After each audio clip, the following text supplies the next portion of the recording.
ओम भगवते वासुदेवाय। ओम नमो भगवते वासुदेवाय। ओम नमो भगवते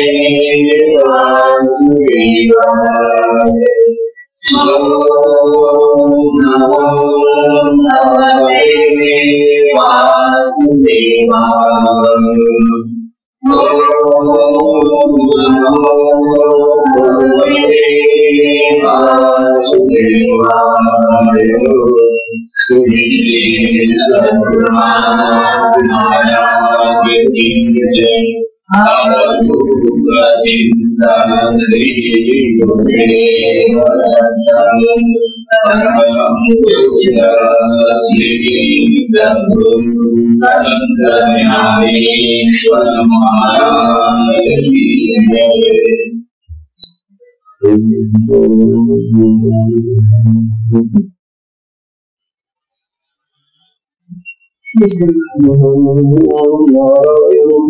ब्रह्मभवं वशिष्ठं शक्तिं च तत्पुत्रपराशरं च व्यासं शुकं गौडपदं महन्तं गोविन्दयोगीन्द्रवदासिविष्णु श्रीशङ्कराचार्यमठास्य पद्मपादं च हस्तामलकं च शिष्यम् तन्त्रं वासुदेवानुज्ञानस्मृतिं सन्ततमानतम्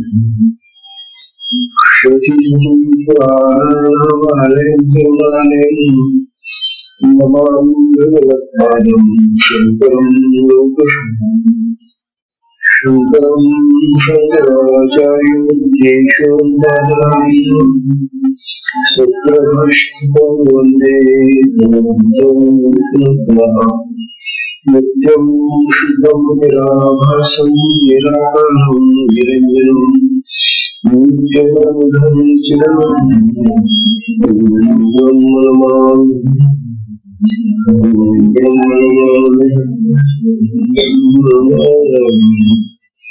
ईश्वरं गुरुरात्मेति मूर्तिवेदविभागिने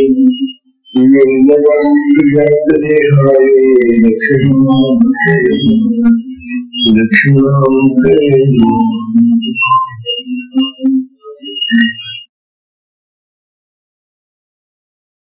श्री सद्गुरु महाराज की जय। चिंतन श्री गुरुदेव परम पूज्य श्री सद्गुरु संत ज्ञानेश्वर महाराज की जय। परम पूजनीय श्री सद्गुरु संत ज्ञानेश्वर महाराज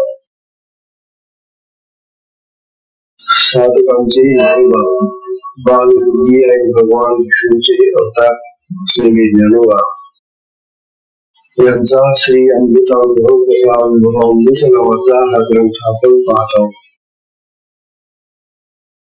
अमृतानुभव हा ग्रंथ अमृताचा अनुभव मिळणारा ग्रंथ आहे। अमृत आत्म्यात असते आणि म्हणून त्या आत्म्यातला अमृत म्हणजेच आत्म्याचा अनुभव देणारा हा ग्रंथ असल्यामुळे ब्रह्मा या ग्रंथामधून आपल्याला उद्देश करता येतो। या ग्रंथाचं हे 7वं प्रकरणापासून ज्ञान खंडन अज्ञान खंडनासंबंधीच्या सगळ्या गोष्टी आपल्या ज्ञानबंधात अज्ञानाचं खंडन झालं।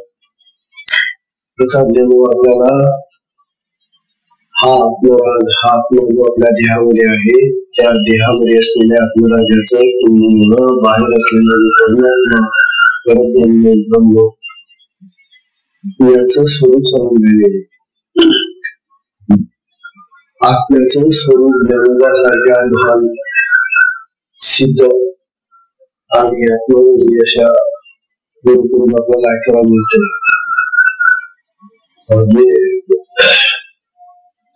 पण आत्म्याचा अनुभव ज्याला आहे ते समजू शकतो। एरवी आत्म्याचा अनुभव काय आहे ते सांगता येत नाही, कळत नाही. परंतु ज्यावेळेला आपल्याला आत्मा हवं आहे ते कसं आहे आणि त्याचं कार्य काय आहे हे समजून घेऊ. आत्मा, परमात्मा, ब्रह्म, परब्रह्म एकच. हे ब्रह्म परब्रह्म सगळ्या विश्वामध्ये पसरलेलं आहे. तेच आपल्या देहामध्ये पसरलेलं आहे. असं अफाट असलेलं हे ब्रह्म परब्रह्म आत्मस्वरूप हे अफाट पसरलेलं आहे. या अफाट परब्रह्माला असं वाटलं की आपण एक आहोत, एकच एक आहे. एकही म्हणता येत नाही त्याला. संख्यातीत आहे. संख्या त्याला मोजता येत नाही त्या संख्येने. म्हणून असं हे जे परब्रह्म आहे ते परब्रह्म अनेक दृश्यांच्या रूपाने, अनेक पदार्थांच्या रूपाने, अनेक आकारांनी या जगामध्ये अभिव्यक्त होतं, प्रगट होतं. ते एकटेच एक आहे. ते आहे आणि त्याच स्वरूप मग हे बाकीचं आहे. आत्मस्वरूपा व्यतिरिक्त दुसरं काहीही या जगात दुसरं काही नाही. अंतर्बाह्य तेच व्याप्त आहे. आपल्या देहातही आहे, देहाबाहेरही आहे, तसं सगळीकडे आहे ते. आता ज्ञान आपल्याला असं समजायला येते की हे जे वेगळ्या प्रकारची दृश्य, वेगळ्या प्रकारचं हे जगाचं जे स्वरूप आहे,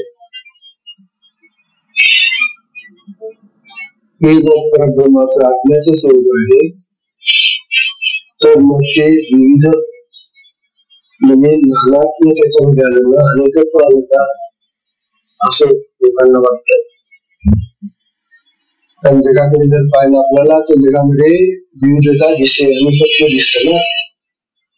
झाडं वेगळी, माणसं वेगळी, प्राणी वेगळे, सगळं वेगळं वेगळं वेगळं वेगळं विविधता दिसते. पण आपल्याला समजायला या विविधतेमध्ये एकता आहे, अनेकतेमध्ये एकत्व आहे. आणि हे अनेकत्वातलं एकत्व आपल्याला कळत नाही. अनेकत्व आपल्याला दिसतं आणि आपल्याला हेच कळतं की हे सगळं अनेक आहे. परंतु ज्ञान म्हणतात या अनेकत्वामध्ये एकत्व आहे, एकच आहे, एकच आहे, एकच आहे. आणि म्हणून कालज्ञानिकांनी अनेक प्रकारचे दृष्टांत घेऊन आपल्याला ठेवण्यात आपले. काल त्यांनी आपल्याला 140व्या मध्ये सहस्रार्जुनाचं उदाहरण दिलं. सहस्रार्जुन हा मोठा दत्तभक्त होता, राजा होता. या राजाने भगवान दत्तात्रयांची ती सेवा केली की दत्तप्रभूंना त्याने सांगितलं की महाराज मला असं असं द्या. काय मागितलं त्याने? मला 1000 हात द्या.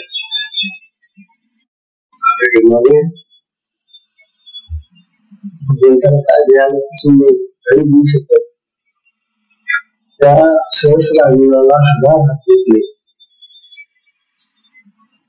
विधान आपल्याला येत आहे की त्याला 1000 हात, 500 हात केले, 500 हात केले, असे 2 बाजूला 1000 हात आले.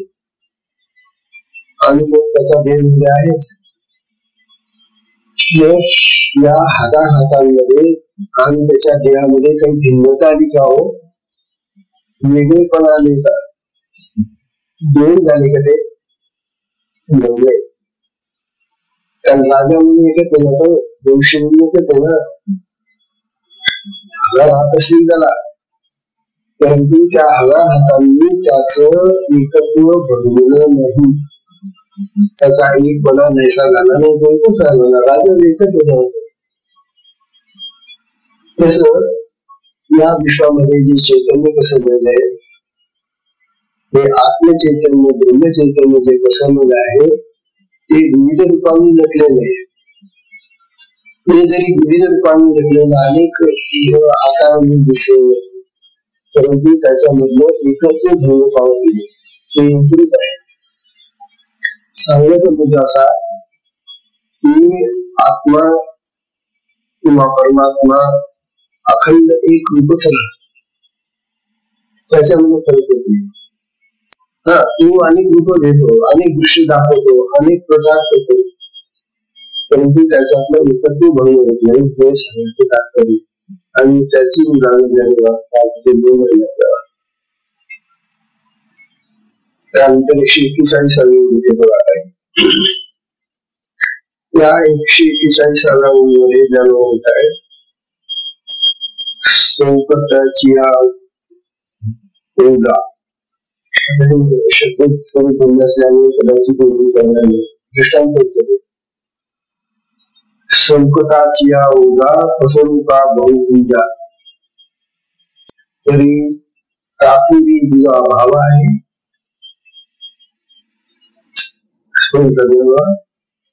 संकट म्हणजे तो माग असतो ना,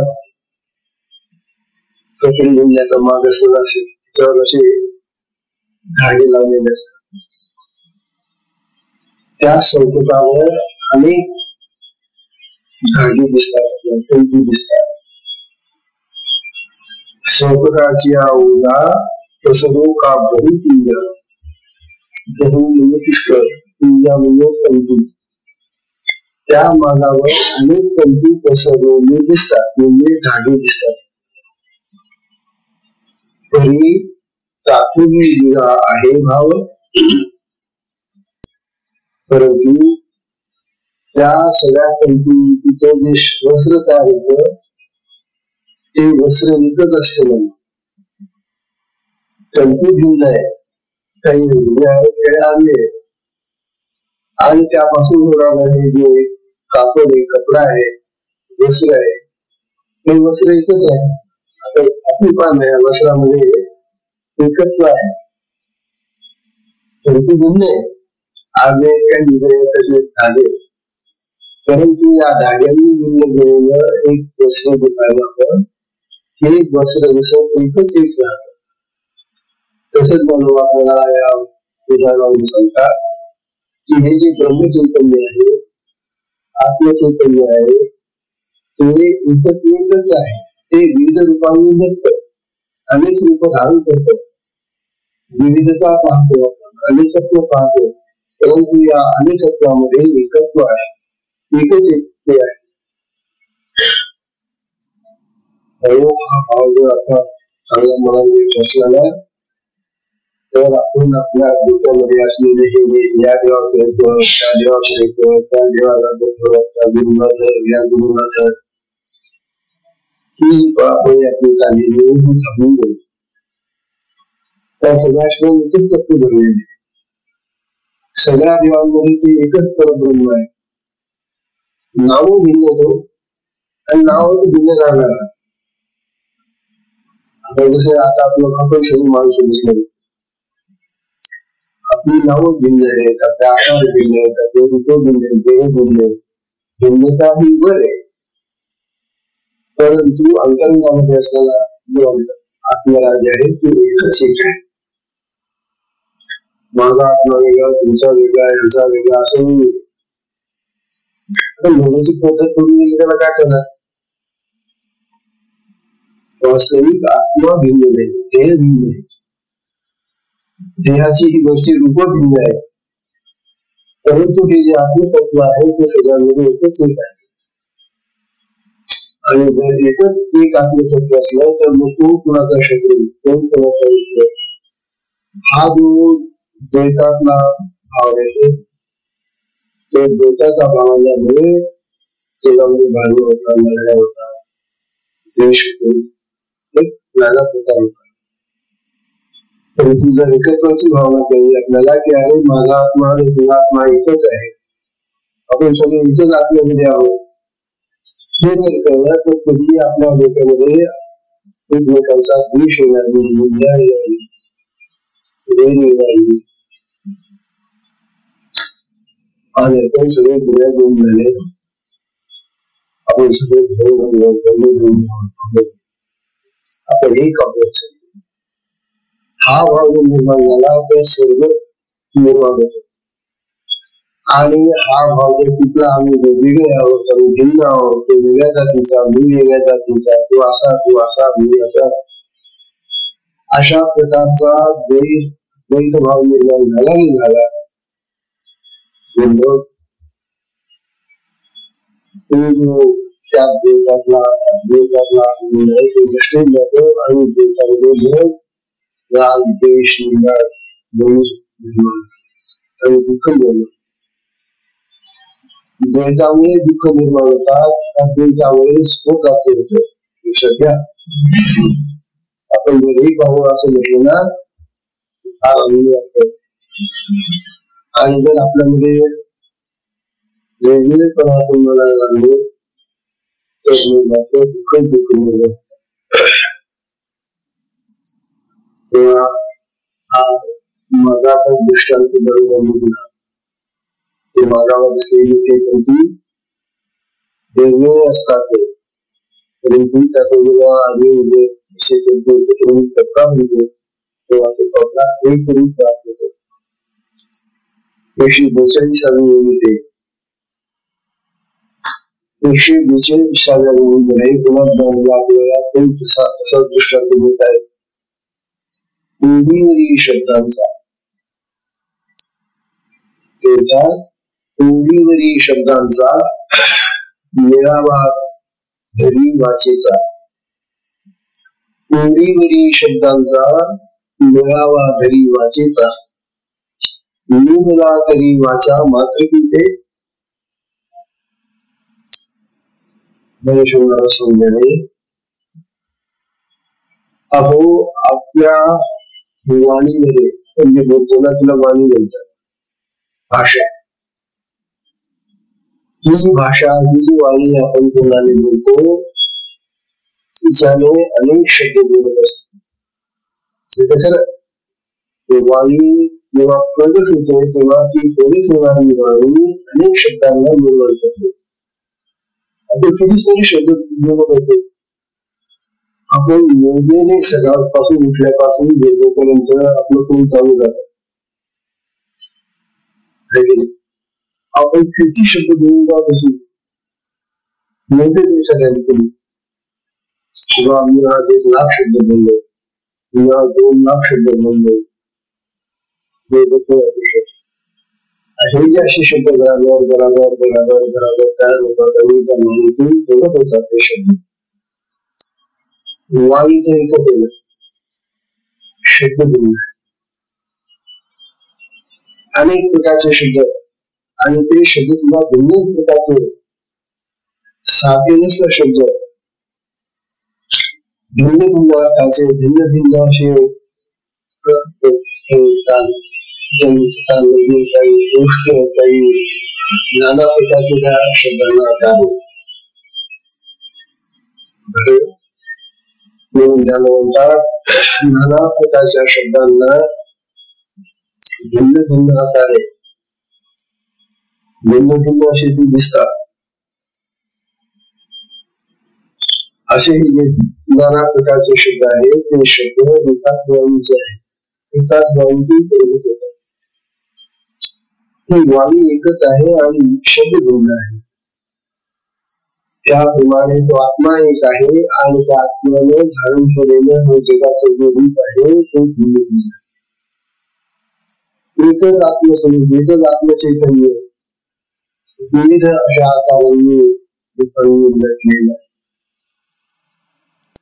मला हा भाव निर्माण झाला तर हिंसा होऊ शकत नाही. कशी हिंसा करणार तुम्ही? आता ही झाडं येतात आणि ते झाड सुद्धा त्यात माझ्यामध्ये जो आत्मा आहे तोच आत्मा त्याच्यामध्ये पण आहे. तेच आत्मस्वरूप किड्यामध्ये, मुंग्यामध्ये, नाना प्रकारच्या साप, सगळे प्राणी, पक्षी, पशु सर्वांमध्ये तेच जर आत्मतत्व आहे तर त्याची हिंसा कशीच असते. कारण तुझा आत्मा, तुझं आत्मचैतन्य आणि त्याचं आत्मचैतन्य जर एकच आहे तर तुम्ही त्याला मारू नाही शकत. कसं मारते त्याला? हिंसा जी घडते ती द्वैतातून घडते, अनाचारातून घडते. आपण त्याला वेगळं समजतो, जाणून वेगळं. मारावं त्याला कुराड घेतली चालले मारावं. तात्पर्य असं की जशी वाणी एक आहे आणि शब्द भिन्न आहे. एकाच वाणीचे अनेक प्रकारचे शब्द आपल्याला अनेक प्रकारची माहिती देतात. त्याप्रमाणे हे जे जगत आहे, या जगाचं विविधतेने नटलेलं हे जे स्वरूप आहे ते एकच चैतन्याचं आहे, एकच आत्म्याचं आहे, एकच ब्रह्माचं आहे, असे म्हणून आपल्याला समजेल.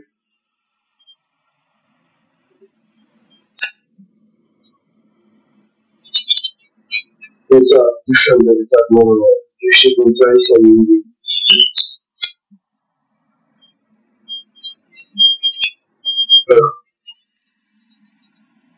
म्हणतात,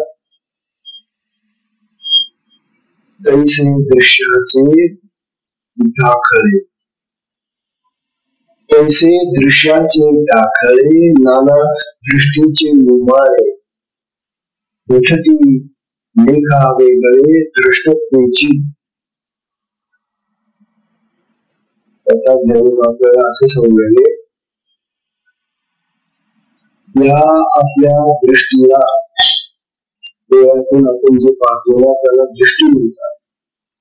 डोळ्यांनी जे पाहतो आपण नाना प्रकारची दृश्य, पदार्थ वस्तू वगैरे ते दृश्य आहे. आपल्या दोन दृष्टी आहे, डोळ्यामधून दृष्टी जाते आणि या दृष्टीला जे दिसतं त्याला दृश्य म्हणतात. आणि हे पाहण्याचं काम जो करतो त्याला दृष्टा म्हणतात. त्रिपदी पाहणारा जे पाहतो ते आणि जे पाहून जाणतो ते, म्हणजे द्रष्टा, दृश्य आणि दर्शन अशी त्रिपुटी तयार होते. आता या त्रिपुटीमध्ये आपल्याला तीन दिसतात. दृष्टा वेगळा आहे, दृश्य वेगळं आहे, दर्शन वेगळं आहे. तीन झाले ना. पण ज्ञानवा सांगतात हा द्रष्टाही वेगळा नाही, तो आत्मा, तो आत्मचैतन्य आहे. तेच आत्मचैतन्य आपल्या डोळ्यातून प्रगत होत आहे. तेच आत्मचैतन्य ते दृश्य बनून आणि तेच आत्मचैतन्य दर्शनाच्या रूपाने आपल्याला प्रतीत होतं. दृष्टा, दृश्य आणि दर्शन याच्यामध्ये एकच एक आहे, ते म्हणजे आत्मतत्व, आत्मचैतन्य. काही नाव द्या त्याला, पण एकच येतं. पाहणारही तोच, जे पाहतो तेही तोच, आणि त्याचं जे ज्ञान होतं, दर्शन आहे ते तोच. भिन्नता दिसते त्रिपुटी म्हणून, परंतु या त्रिपुटीला जोडणारी तत्वाची जी रेषा आहे ती म्हणजे चैतन्याची. भगवानचा हा चित विलास आहे, हा खेळ चाललेला आहे शक्तीचा, चैतन्याचा. ती शक्ती कार्य करून राहिली, ती आपल्या देहात काम करून राहिली आणि आपल्याला तो बरोबर साधन वगैरे आणून देते. आत्मशक्ती, चिती शक्ती, चैतन्य आणून. तेव्हा अशी ही जी चैतन्य शक्ती आहे ती विविध प्रकारच्या आपल्याला क्रिया अनेक होतात, परंतु शक्ती एकच आहे. तसं बाहेर राहण्याचं चांगला खेळ शक्तीचा, अनेक प्रकारचे, नाना प्रकारचे रंग, अनेक प्रकारचे आकार, अनेक प्रकारचे रूप, अनेक प्रकार तयार केली. ती एकच एक आहे असं ज्ञानोबा म्हणतात. दृश्याचे दाखले, दाखले समुदाय, दृश्यांचे अनेक समुदाय, नाना प्रकारचे दृश्य. अनेक आपण जर मुलांवर बसतो, मुलांना खाली पाहिलं ना तर मग आपल्याला आणखी कल्पना येते. तुम्हाला एखादा डोंगरावर चढा, शिखरावरला आणि तिथून मग खाली पहा, अनेक प्रकारचे दृश्य दिसतात आपल्याला. झाडं दिसतात, काय नाना प्राणी दिसतात, नाना प्रकार दिसतात. डोंगर, दऱ्या, नद्या ही जी विविध प्रकारची सृष्टी पसरलेली आहे, ही सगळी सृष्टी त्या चैतन्याचाच आकार बनलेली आहे. त्यांच्यामध्ये सुद्धा ते चैतन्य आहे, तेच आत्मतत्व आहे. जाणवता तैसे दृश्याचे दाखले समुदाय नाना दृष्टीचे निवाळे. हे सगळे निवाळे आहेत दृष्टीचे. दृष्टीने त्या दृश्यांना नाना प्रकारचा आकार रंग दिलं. ती रेखा वगैरे दृष्टतेची आणि त्या दृष्टत्व जे आहे आपल्याचं त्याला ते नाना प्रकारचे स्वरूप दाखवतो. ही जी शक्ती आहे ही शक्ती कार्य करून नाही. तिला चित्ती शक्ती होतात, चैतन्य शक्ती होतात. तीच कुंडली आपल्या देहात आहे. आपल्या देहात असलेल्या त्या शक्तीला आपण कुंडली बोलतो. बाहेर जी आहे ती चित्ती शक्ती आहे, चैतन्य शक्ती आहे.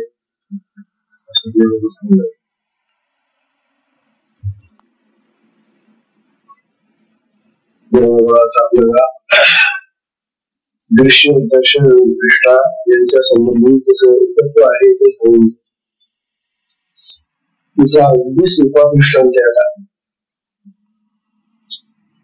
तुझा अगदी सोपा दृष्टांत बघा कसा. 144 देव होता. गुळाचा पांढरा,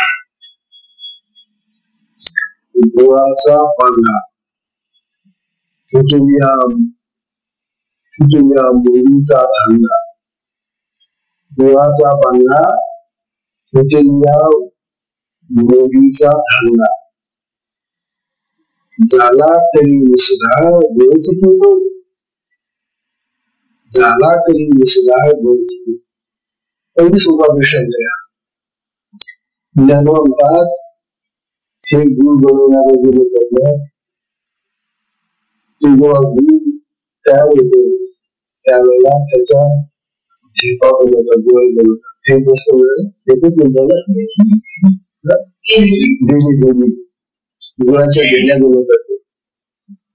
तो रस आता खड्ड्यामध्ये टाकून खाली टाकून त्याच्यामध्ये थोडं टाकला की तो थंडी झाला की ती भेंडी बनते. आता एक आपण भेंडी आणि सुंदर बाजारात देवाची भेंडी आणली. आता भेंडी आणल्यानंतर भेंडीची भेंडी त्याचे खात नाही येते. काय करावं तर गुलाब फोडावं लागतं ना. तर भेंडी टाकतो आपण. तेव्हा ती बेली जेव्हा आपण करतो त्यावेळेला मग त्या बेलीमध्ये लहान लहान असे तुकडे होतात, खडे होतात. आता खडे जेवढे झाले असे तुकडे जेवढे झाले त्या बेलीचे, आणि तेच मग आपण मक्यात म्हणा, दरवीत म्हणा किंवा त्याच्यातून भरून ठेवतो. बेलीची बेली तर काय भरून ठेवता येत नाही. म्हणून ती बेली फोडून नंतर तिचे तुकडे करून किंवा डब्यामध्ये कशातही घेऊन ठेवतो. ज्ञानवाद जातात भेली एकच होती.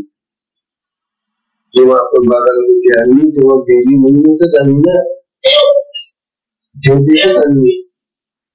परंतु घरी आणल्यानंतर आम्हाला तिचे तुकडे करायला लागले. त्यांनी बसवून कुठल्या त्याच्यामध्ये मग तिचे तुकडे केले आम्ही.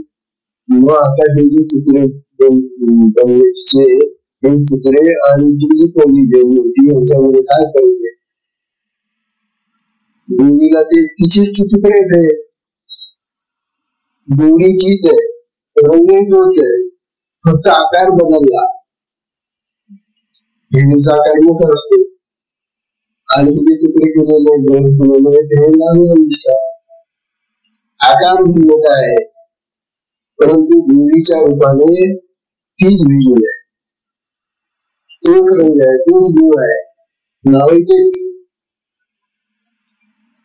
हे जसं एक आहे तसा तो आत्मा, ते आत्मचैतन्य एकच एक आहे, ते ब्रह्मचैतन्य एकच एक आहे आणि त्याचे विविध अशी दृश्य तयार होतात.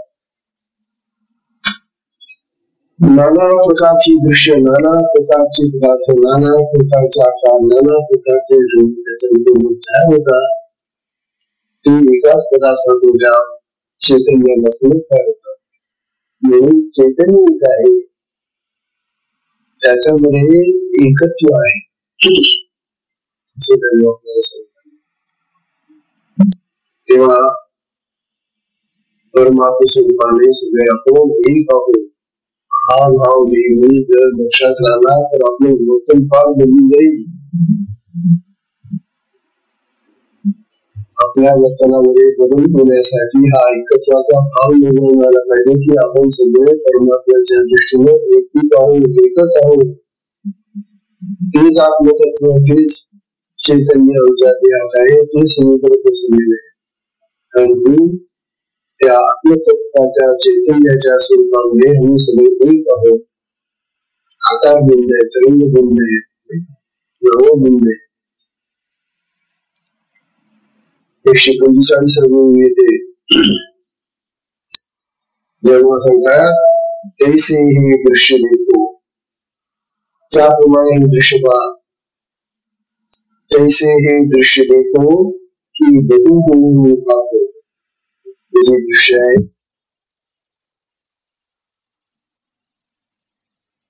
या प्रकारचे आकार आहे आणि ते बहु पुष्ट होतात. दृश्य बहु होऊन पाहतो तरी भेदाचा नव्हे देखो, परंतु त्यांच्यामध्ये भेद नाही, भेदाचा विषय नाही, त्यांच्यामध्ये भेद नाही. त्यांच्यामध्ये दृश्य भिन्न आहे, दृश्य भिन्न असते. आता एक झाड आहे आणि एक वेल आहे, वेल वेगळी आणि झाड वेगळे वाटतं आपल्याला, कारण ती वेल बिचारी वेगळी असते आणि वृक्ष वेगळा असतो. परंतु वृक्ष आणि वेल ती वनस्पती आहे, त्या वनस्पतीमध्ये असलेली जी चैतन्य आहे ती एकच आहे. तात्पर्य आम्ही जे सगळे लोक आहोत जगातले ते सगळे लोक भिन्न भिन्न आहोत. नाव भिन्न, रूप भिन्न, आकार भिन्न, खाणेपिणे भिन्न, भाषा भिन्न, किती भिन्नता आहे, परंतु या भिन्नतेमध्ये एकत्व आहे आणि ते म्हणजे आपल्या स्वरूपाच्या दृष्टीने, चैतन्याच्या दृष्टीने आम्ही सगळे एक आहोत. भेदाचा नव्हे दिसो, भेदाचा विषय त्यांच्या तेच तेच आहे. तेव्हा ज्ञानेश्वर महाराज अनेकत्वाचं दर्शन घेऊन अभेदाची आपल्याला समजून मिळते. अरे साधकांनो, अहो साधकांनो, तुम्ही अनेकत्व पहा, दिसेल तुम्हाला अनेकत्व, परंतु त्या अनेकत्वामध्ये एकत्वाचं दर्शन घ्या. म्हणून आमच्या हिंदू धर्मामध्ये अनेक देव देवता आहेत. ज्याला वाटलं त्या प्रकारचा तो त्याचा देव असतो.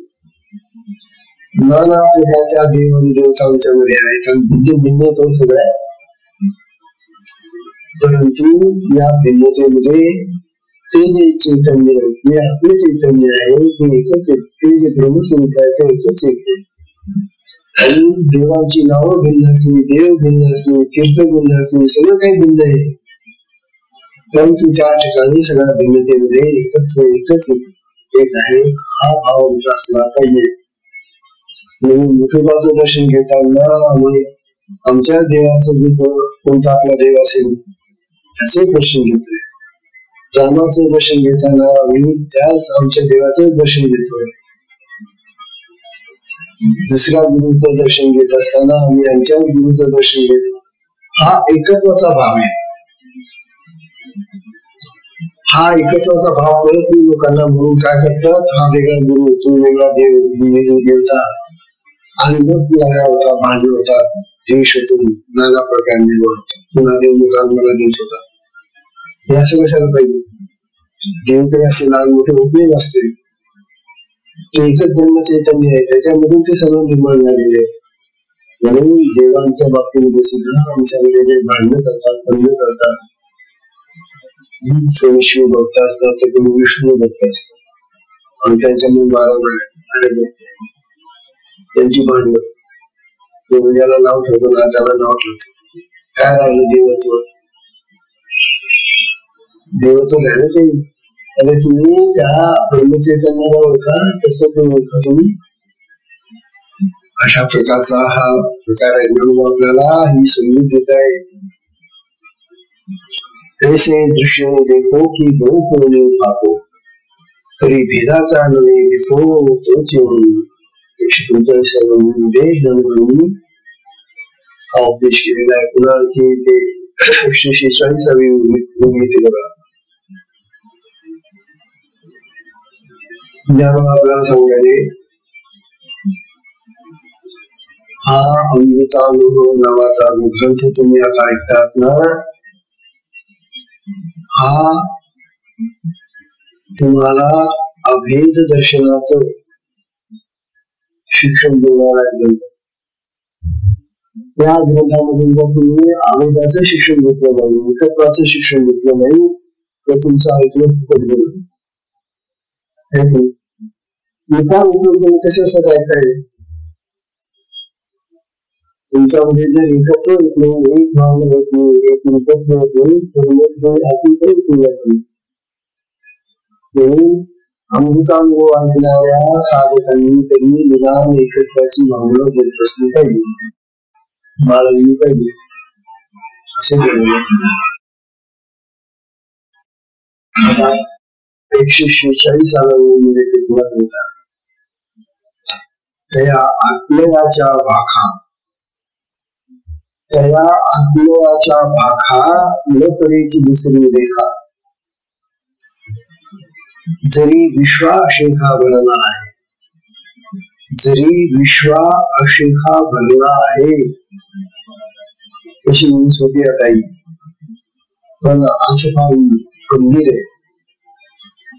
ज्ञानेश्वर महाराज म्हणाले, त्या आत्मयाच्या भाका, भाका म्हणजे भाषा, हा जो विश्वात भरून राहिलेला परमात्मा ब्रह्म परब्रह्म काय तो सगळ्या विश्वात भरून आहे, परंतु त्या परमात्म्याच्या स्वरूपामध्ये कुठेही भेदाची रेषा नाही, भेद नाही. अरे सगळ्या विश्वामध्ये एकच चैतन्य भरून आहे, सगळा तोच भरलेला आहे. म्हणून परमात्म्या संबंधी बोलताना भाषा भिन्न असू शकते. माझा देव हा, माझा देव हा, माझा देव हा, माझा देव हा, भिन्न असू शकते भाषा. परंतु या भिन्नत्वामध्ये एकत्व आहे, एकच एक चैतन्य आहे, एकच एक ब्रह्मस्वरूप आहे, एकच एक आत्मतत्व आहे. हे ज्याने ओळखलं त्याने जीवन सार्थक होईल, त्याचं जीवन भलतंच आनंददायक सुखदायक होत. भेदामध्ये नाना प्रकारच्या दुःखाच्या कल्पना आहेत, संकट आहे, त्रास आहे, दुःख आहे, वेदना आहे, त्रास आहे. अभेदामध्ये अद्वैतामध्ये सुख आहे, आनंद आहे. मग असा हा आनंदाचा अद्वैताचा मार्ग कशाला सोडता होतो? त्या आत्मयाच्या भाका, भाका म्हणजे भाषा, त्या आत्म्याच्या भाषेला न पडायची दुसरी देश, त्याच्या त्या भाषेनं अनेक जरी नाना प्रकारची नावं तयार केली असली तरी त्या नावामध्ये भेदाची रेषा नाही, भेद नाही, सगळे एकच आहे. जरी विश्वाशिका भरला आहे और संपूर्ण विश्वात भरलेला आहे हा परमात्मा, आत्मा ब्रह्म, एवढ्या मोठ्या सगळ्या विश्वात भरून मिळलेला हा परमात्मा जरी एवढा मोठा असला तरी त्याच्यामध्ये भेद नाहीये, तुकडे नाहीये, अलगपणा नाहीये, एकच एक एकच एक एकच एक.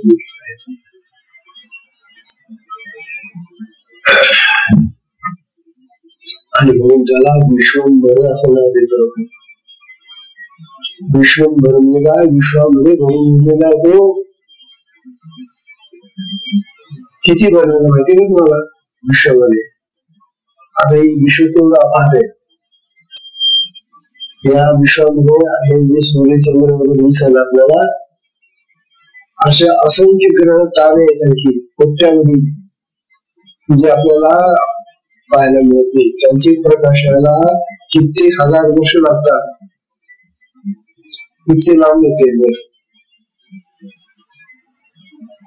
किती केवढं असेल विश्व.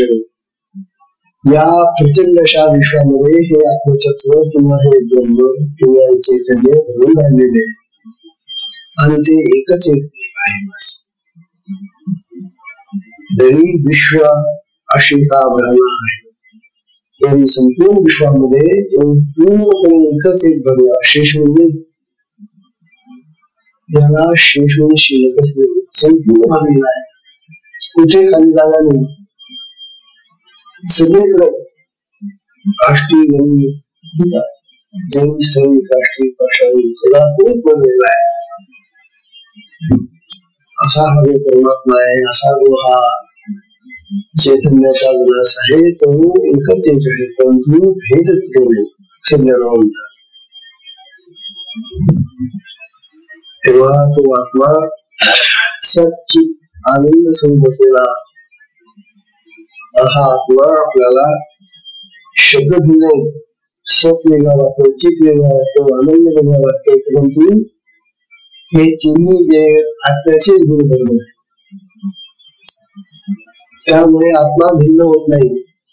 सुख देणारी वस्तू वेगळी आत्म्यातली, आनंद देणारी वस्तू वेगळी असं होत नाही. जी सुख देते तीच तुम्हाला चित्त म्हणजे चैतन्य देते, तीच तुम्हाला आनंद देते. तेव्हा सच्चित सुख जे आहे ते एकच एक आहे.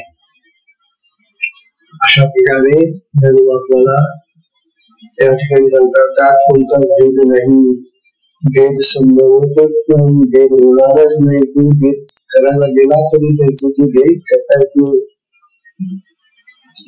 आणि त्यालाच आपण असं म्हणतात. आत्मा म्हणजे भेदरहित वस्तू असं थोडक्यात. तुमचा आत्मा कसा आहे? आमचा आत्मा भेदरहित आहे. भेदरहित असलेलं जे काय स्वरूप आहे चैतन्याचं, त्याला आत्मा म्हणतात. भेदच नाहीये तर मग हे भेद आम्ही निर्माण कशी काय करतो? कारण आम्ही त्या चैतन्याकडे पाहत नाही. आम्ही व्यसन रूप पाहतो, आकार पाहतो, देह पाहतो, पाहतो, आणि त्याच्यामुळे अनेकत्व होऊन जातं, विविधता येते. आणि त्यामुळे मग एकमेकांबद्दल एकमेकांबद्दल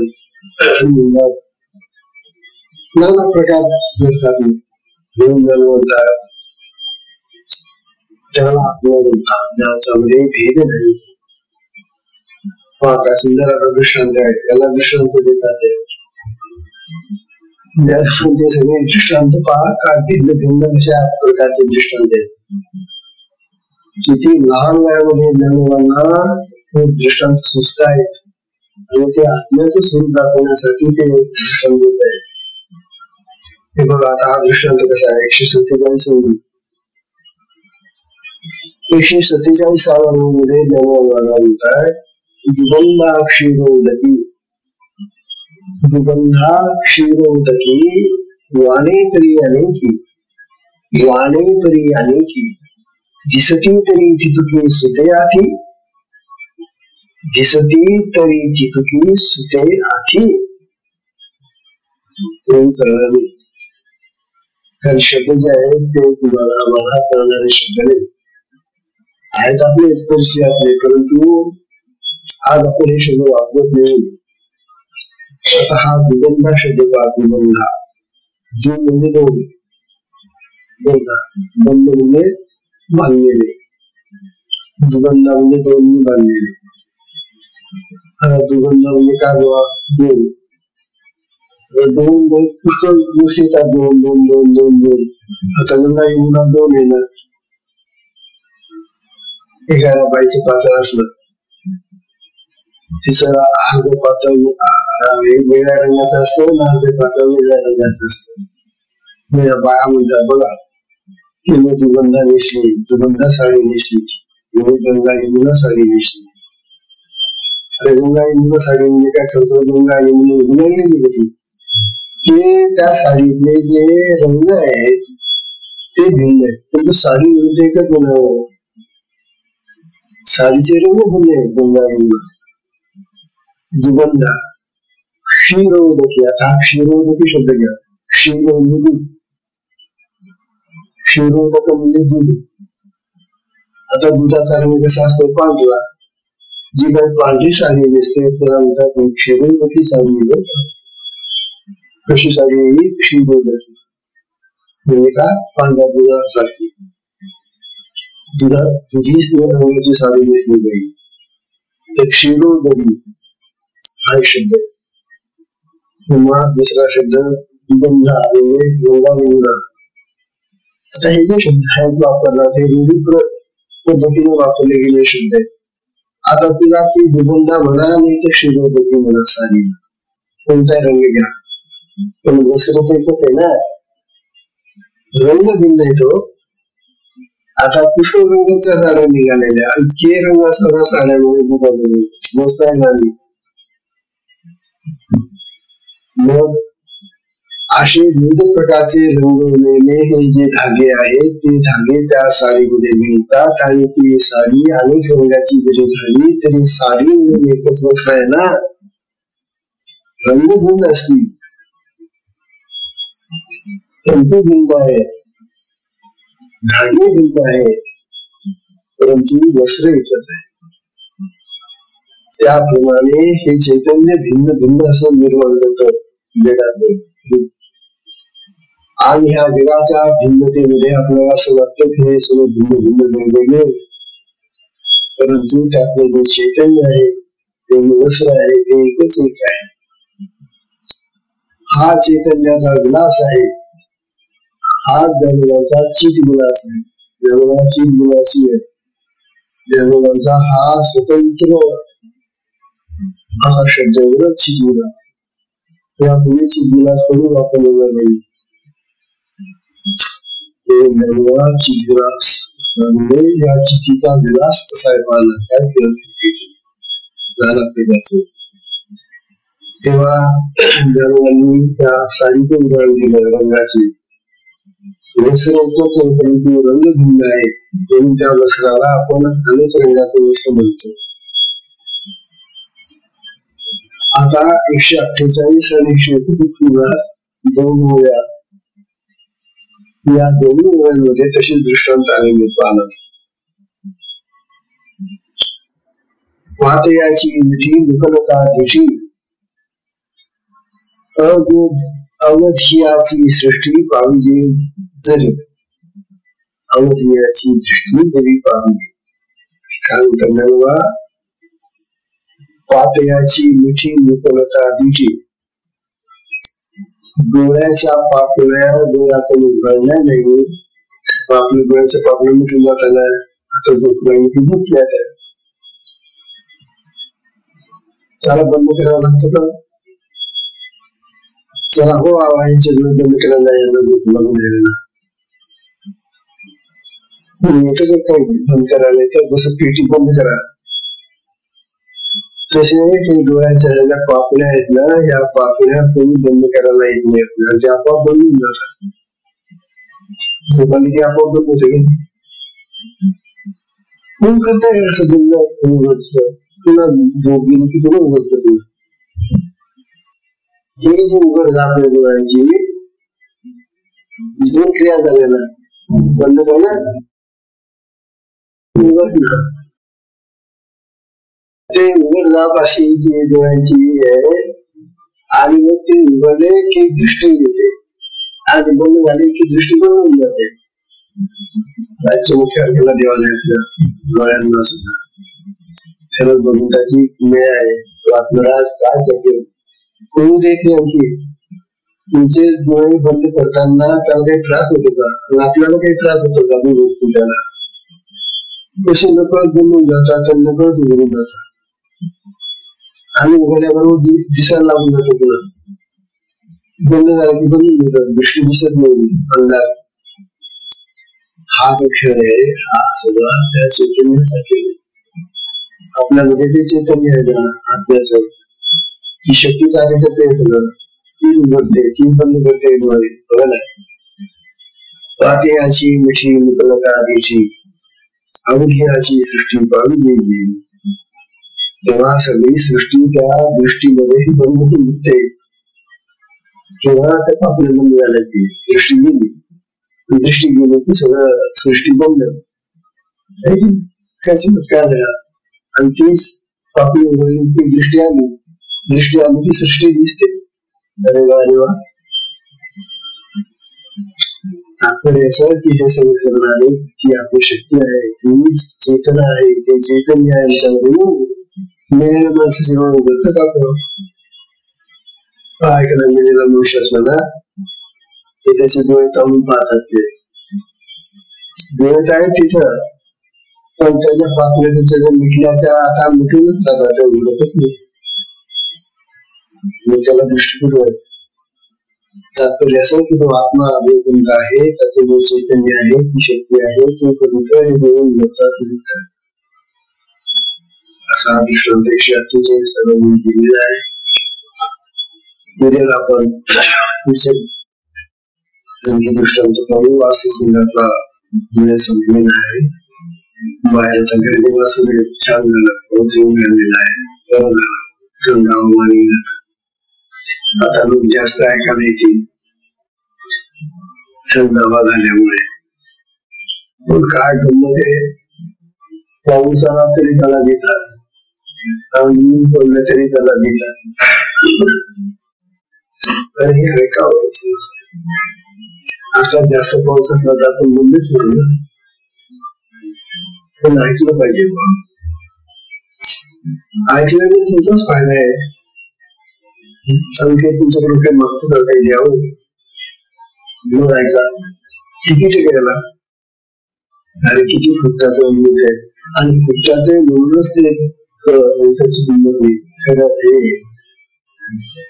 जे फुकट मिळतं त्याची किंमत नसते असो ज्याला लागेल त्याचं म्हणजे माणूस समजायचं कोणाच्या सत्संगाला विश्राम देऊया हरिओम.